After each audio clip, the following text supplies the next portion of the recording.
I did see the Full Metal review. I was like, oh yes, concur. Right. All right, so I'm gonna kick it over. Wait, you give it a thumbs up? Absolutely. All right, solid. I'm gonna kick it back over here to Rick Olive. Yes. You need something more catchy, man. Ricky Olive. I like Rick Olive. Olive. It just stays. Olive VR. Olive VR. No, VR. VR. VR. Olive VR. Yeah. I don't know. Kicking over to Olive Oil here. You got to check out for PS4 the new game, The Long Reach. Yeah. Now it's not a very descriptive name. So it's a weird name. When you sent me the link, I was like, The Long Reach. I'm like, yeah, it's another Pat joke. But when I played the trailer, I saved the porno comics for the Thriller Priest. Then I play the trailer and I go to the link and it's just like, it just gave me this nostalgic, but then like this really futuristic sense of a game. Like, dude, I like if you remember when I texted back, I was like, dude, I really want to play this. This was awesome. Yeah, you know what it looked like to me, and you got to play it, so you can corroborate this or not. Do you remember an old game called Flashback? No. Okay, an even older game. What system was that? That was for Genesis. Ah. But okay, an older game then for PC, and I think they made console ports called Out of This World. Okay, Out of This World was an old rotoscope game. Very beautiful backgrounds. Everything looked. It was like cell shading before cell shading. Okay. Oh yeah, I remember that. Yep. Okay, that's the image that I got. Can you find an image of? Yeah, I'll try to pull something up from that. Okay, so if you're watching this on video, I'll see if we can find an image of that. But these are the old games where it's like it's not quite pixel art. Like the animation is. It's like animated pixel. Like it's pixel art, but it's definitely classic pixel art. But okay, I wouldn't say that it's anything outside of anything extra. Like the backgrounds were just as pixelated as the characters themselves. So because I think the game that you're talking about, the backgrounds were a little bit more beautiful and more. Well, yeah, they were really like they had these scapes. Yeah, like everything was like landscapes where they really went into the detail. And I brought up Flashback because that's a game that was made. It wasn't even a spiritual successor. It was just a game that was made using the same technology. And a lot of people thought they were related. If you look into them, they weren't. And the problem with Flashback is it was a beautiful game, stupidly hard. But it's a game. It's incredibly hard. Oh yeah, dude! It's one of those Genesis games where it's like the classic trope of, well, you got an old game, and back in my day, games were hard. You had to take time and learn and struggle, and you only had 3 lives to get through. This game, you had 1 life. You're on this planet. There's no instructions. The book didn't tell you anything except you're an alien, you're lost, you're in a bar, someone's trying to kill you at the end. And you could do cool stuff, but you could never live long in the game to learn cool stuff. Yeah, dude. It's a game where, okay, I'm first talking about Flashback. I mean, but it's not even that. The Long Reach is pretty similar to that in the sense of, except you just have save points and checkpoints now. Oh, well, you're gonna spoil it. Shit. It's considered. Right? It's considered an It's considered an action survival horror. Action survival. So my save point was. And the premise exactly. And the premise of it. The premise of the story is basically it's in a fictional town in America called I want to say it's called Bourville. It's spelled Baervaou. It's like a French name. B-A-V-R. I'm not sure if it's in like Tennessee or Ohio. It's some randomness. But it's in some fictional town in America. Exactly. All right. And it's in a fictional town in America, and basically the whole thing takes place in a research science institute where they're working on this technology where they transfer knowledge. It's called knowledge transfer technology. So this is the scope of it. The game starts off hilarious, which is why I wanted to play it, because this was pretty much the trailer that when I clicked on the link, it was, and I actually played through it, and it was so awesome. You start off as Calvin, and you're complaining about your girlfriend named Shelly. Shelly just happens to be one of the scientists working on the Research Institute project. Obviously. So he's complaining about his girlfriend. She left him some letter about how you're a bum, you need to fix your life. I don't need you, but you need to go to the store and buy me some food. Anyway, so like a punk, he trucks his way to go. And the game trucks his way to the store. Go to the grocery store. No, you got to get the right brand of milk. No, apparently he's going to get some gummies. Gummy? Yeah, some like candy. Like candy gummies. So he goes in and he talks to everybody because I guess he's from this town, and then he happens to run into Shelly's aunt.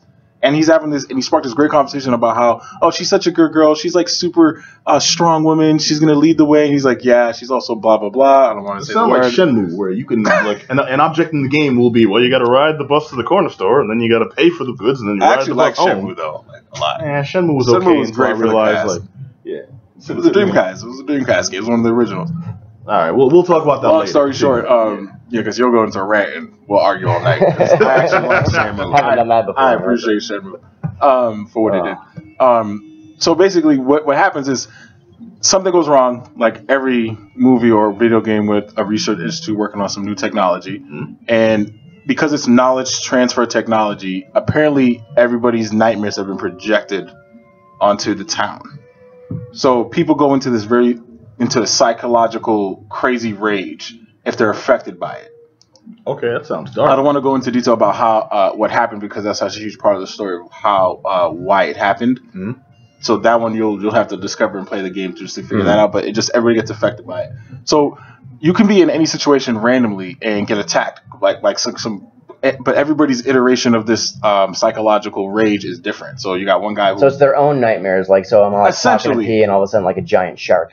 No, I wouldn't say no, just people, the people enraged in their head psychologically. So you're walking around trying to figure out what's happening and you're trying to fix it because you're actually playing Stan as one of the guys who worked on the project and you're just trying to fix it. And the game's very fun. There's a lot of puzzles. And there's all these cats just like freaking out. Well, it's not so much freaking out. Like you can, like in Calvin's sake, he came out from trying. The guy gets affected by it. He's trying to help out this guy named the Strange Guy. That's the name of the guy in the game.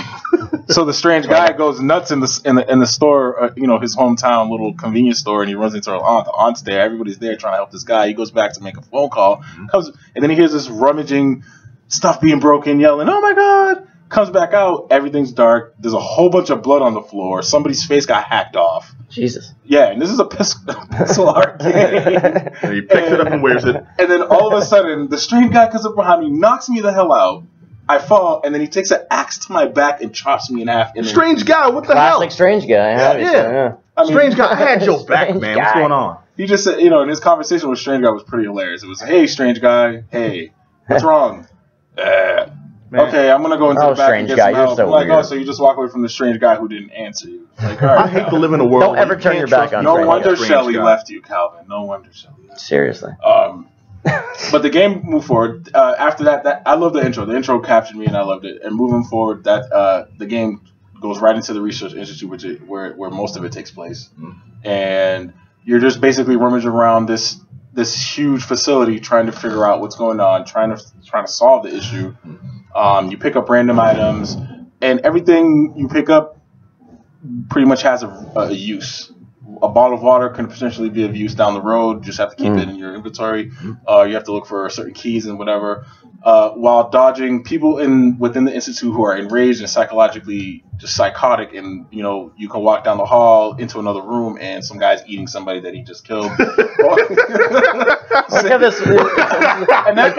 And the side, I passed by the mess hall. Someone is enjoying lunch. You just hear what was really good about this game was the audio in this game was great, and the soundtrack was perfect for the setting. Like the eerie music. It was very like 80s eerie, style like music. Stranger Things type of soundtrack? Just a little bit, like maybe closer into the 90s feel of like some type of a horror film. Like it just had a really sound. Like kind of synthy, you know what I mean? Like Friday the 13th, but the later ones. Yeah, the later ones. I would go in that range. And the audio was just great. I mean, when you hear the guy eating the other person, you hear guts being moved around. You hear crunching, bone cracking. I'm like, that's pretty good audio. I'm in this game. And you can hide, which is great because, obviously, like you come into a room, you can turn on the light, and it's very interactive. Like for a pixelated game, it's very interactive. Everything's around it. With that word. Huh? You like I know. I have a short for Episcopalian game. I have a short tongue. That's a problem. It could be a real thing. It's true. I got. My son has it. My son has the same issue. Like I was like, "Dude, you're born with this. My gift to you." All right.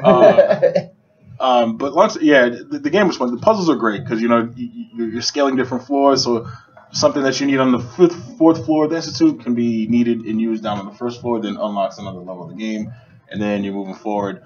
The only thing I didn't like about the game was just the dialogue. It was really slow. And are you reading it or are you hearing it? You're reading it.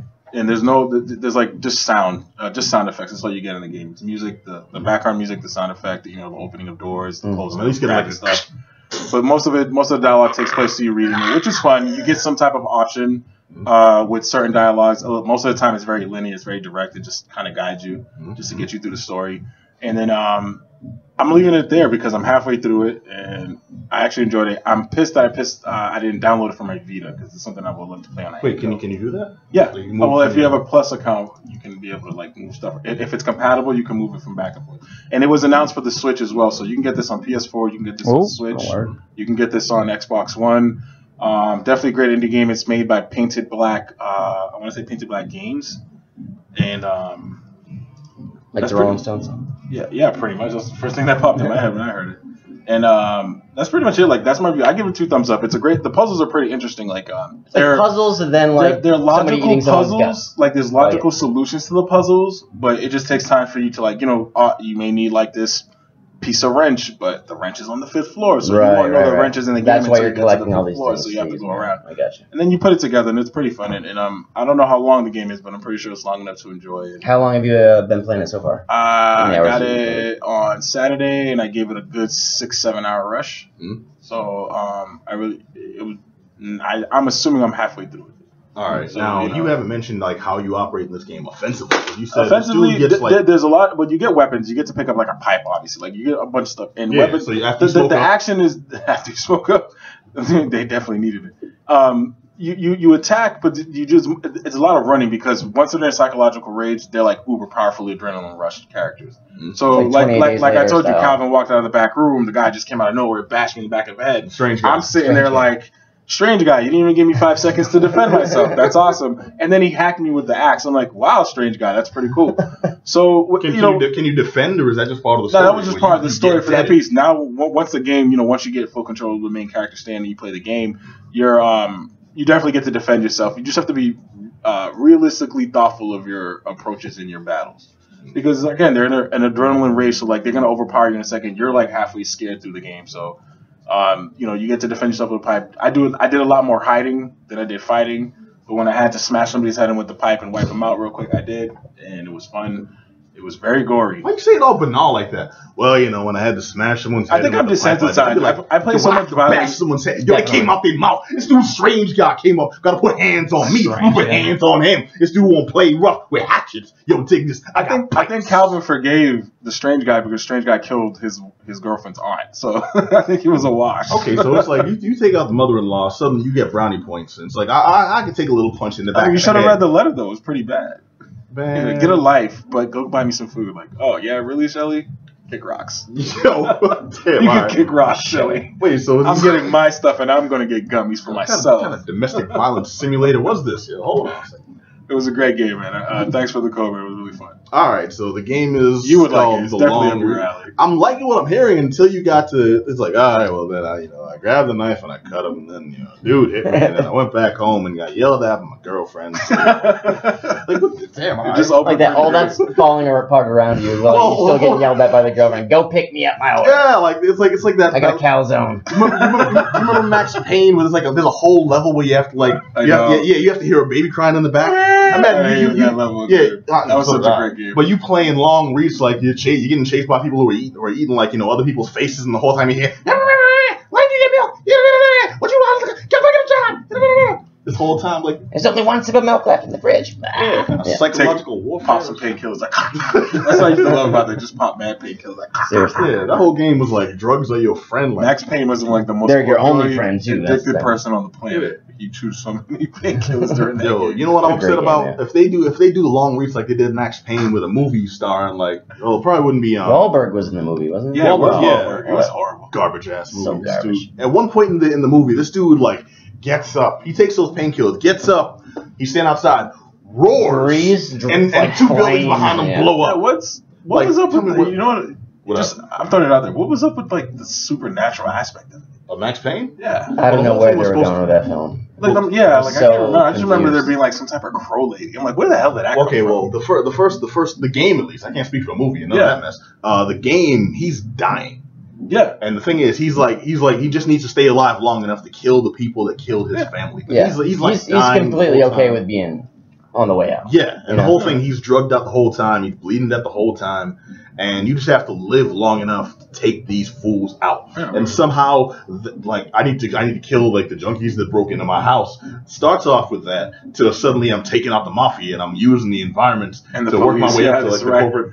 Yeah, it finishes in like this Jackie Chan end scene skyscraper where it's like you got to shoot off the warehouse, what do you call it? Like a radio? You got to shoot down like a radio tower, so it like breaks the so like lands on a helicopter, and a dude comes out, and you fight super soldiers. It's like, where did this thing go completely left? Where it's like it turns into Die Hard real quick. Yeah. Not even Die Hard. Die Hard would be like, Die Hard. This dude's afraid of death. Max Payne is like just popping pills and jumping off buildings. Like what kind of? With the black leather jacket, and he's got the bat. He's hobbling around. Yeah, the whole time he's stylized. The whole time he got them gaiters on, and this leather jacket that never gets scuffed, never gets dirty, never gets. Serious. Max Payne, great game. Really horrible. All right, so we're talking about the long reach, spiritual success of the Max Payne. No. The long reach actually does sound pretty good. It's for PS4. It's available now. Pixelated gore and horror. Well, actually, is it horror? I didn't even ask that. It's horror. It's horror. Okay. Considered a horror game. It's got actual survival horror game. Sound, he said. So. Yeah, that's the thing I asked about, man. You kind of glossed over that because it's like you're in this place and you just hear like. Well, it's like you shift into different rooms. So once you go into a door, it fades into the next room. Mm-hmm. The levels it scrolls. It's a scroller, so it scrolls. You ate so much space, but you're in like a closed space, so you just hear the guy all the way in the left side of the room eating somebody's guts, it's like munching. And it's very realistic. I'm just like I feel like they just really recorded something like this.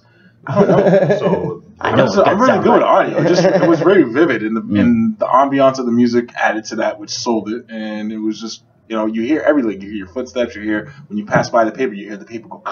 Did you play with the lights out? Yeah, you play the lights out at night. You can. No, the only game I ever played with the lights out is Resident Evil, and I just stopped doing it. I remember when the first one came out, and that snake would come out of the fireplace. It was the attic.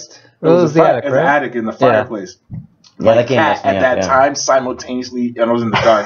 Simultaneously, my cat at the time rubbed against my leg. I was like, "Oh crap!" Almost knowing it's like, I'm just gonna mess with him. That was like, dude, that was the first time I ever played any Resident Evil game. Resident Evil was the last time you probably my top 10 game ever. Because it just gave me that much of a scare, like that initial feel of it. No, I don't. I never touched those things, man. I played them with the lights on in the middle of the daytime in the summer. For real, you know what got me? Nightmare Creatures. Okay, the game where you're in like the 1700s and you're being chased by. Oh yeah, I remember that. That was actually pretty good. It was creepy as hell, is what it was. I wouldn't say really good. No, it was alright. Like I enjoyed it for the PlayStation at the time. Like it was a good game for the PlayStation. Yeah, no, you're right. For the PlayStation, also kept the lights on that sucker. No, I remember the first. See, now here's the thing. I worked backwards. I played Resident Evil and then and 2, but the first one I played ever was Code Veronica X for the PS2. Okay. And I only played that because like 3 games that I wanted to buy when I got my first PS2 were sold out at the store, and I tried to go to Best Buy, and I'm like, damn, okay,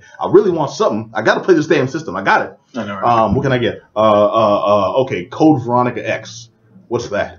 It's a Resident Evil game. Resident Evil popular. Let me give that a shot. Sure. And it came with Devil May Cry.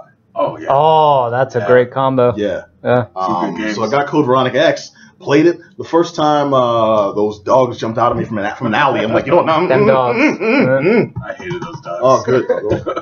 It's the tank controls, man. It messed me up so bad. Well, here's the thing. It's like, okay, I'm done with that. Let me try this other game that I got, and I popped in the Devil May Cry sampler, and I'm like, yo. I'm doing tricks. I'm knocking these cats up in the air with my sword. Then I pull the gun. That was like one of the first games that had aerial combat. Yes, it was. Perfected it actually. Yeah, made it and perfected it. Well, you could juggle in fighting games, but it wasn't like my favorite juggle. It was like you join them up there. Yeah. So like you hit that, you launch them into the air, then you jump up, and then you start slashing them midair. That was. You bring them back down, then you just keep yourself up with your gunshots. Yeah, you shoot them right up there. That was awesome. Good because I got so sadistic with this mess. I know. And once like you kept hitting them, and then it says stylish. Yeah. I'm like, this game is giving me points for technique. Yeah. Hell yeah, I'm like unslaughtering this dude up. Yeah. Well, you know what's bugged out? In one of my I think it was my second year film class. No. Actually, my final year film class, it was a class on giving speeches, and I gave a speech. You had to record yourself and present that to the class. I gave a speech on how to like making and then running QA on video games, and had my speech, did it in the lab and everything, and then I made an end credits reel where I used all footage from like games and I closed it out with Devil May Cry, and no one had ever seen that before because it was brand new. No one had ever seen that before, and the second they saw this dude take the sword, swipe up, and then I'm like doing all this stuff to these cats in midair. Yo, like everyone forgot about damn speech. So you gave It's kind of messed up. you gave credits to your own speech. Like, what was the credits? Pat D. I credited the professor, the company that let me use the lab and stuff like that, and the folks who made the game. But You're gonna say it's like one name just over and over and over. Well, in retrospect, I see it was kind of pompous. Yeah, but at the time, I was the man. Because everyone's like, I think I got like a B on the speech, but everyone like, what? Yo, what was that at the end? What was that? I gotta find out what is that? And you know, I was ill. What can I say? Yeah. You know, so modest too. I'm humble about it now. Oh yeah. Damn, we got so far off the point. Well, first of all, okay, that was good nostalgia right there. It was, but I want to check out the long reach now, mostly because it sounds like every game I wanted to play. Back when I first got like a CDI. Wow, remember that? Wow. Yeah. So all those games were like, well, you have Mario games that you play on the side. You have a Genesis where I'm Sonic running through, you know, or I'm playing Street Fighter, and then they have these weird ass games where I'm just this figure in this random haunted house, and there's like mutants and aliens coming at me, and everything wants to eat my face. I'm like, God damn, all right, let's see what's going on here. This was before Resident Evil, so I didn't know what real horror was. You know, I could play those in the dark. No, I'd be all right. I think probably the first game that really did it, and I think did it well, was the Friday the 13th on the NES. Oh, wait, that was the one where you were being chased? Yeah, Jason would randomly pop up, and he was going around the camp and killing. Yeah, I hated that. Killing people, and you had to chase him down and kind of scare him away by throwing like rocks or knives at him. It was actually really well done, and it was scary, legit scary. No, I'm a wimp. I couldn't even play Jaws for original Nintendo. Jaws? Looks like you never got there. Like he comes at him like through the controller. The game's easy up until the boat. Game's stupid. Up until the boat. Yeah, I could never stomach any of them. Damn, you know what's really scary though? Punky Skunk for the PlayStation. Punky Brewster too. That episode when she got locked in the fridge. No joke. Yeah. Yeah, I remember that episode vividly. Best episode. Everyone knows that one. Well, actually, nah. A lot of our audience are cats. Didn't they try to blame Cherry for that? And yeah, she was in it there. was most likely Cherry's fault. She was a bad influence. Yeah, of course, the blowing black character. So bad. Of course, it was Cherry's fault. Damn you, Cherry. Cherry and Margot, this now, young girl. Cherry, we talked about this being. Well, hold on, the dynamic. You had Cherry, the one black girl who got blamed for everything. You had Margot, the spoiled girl, I remember one of the biggest plot points was the rich girl lost all her money. Huge tragedy on the show. My money is gone. Yeah, you got Punky. This what was she? She was like 6 years old. Sound like a 45-year-old lifelong smoker. She was a little older than that, but yeah. Okay, sorry, 8 years. 8 years old. Punky. Hilarious. You know what looks like an older Punky Brewster? Who? Jessica Jones. Jessica Jones. Well, on the point of shoddy segues, yeah, I'm going to give it to you because we do have to talk about Jessica Jones Season 2, the follow-up to the actually really successful Jessica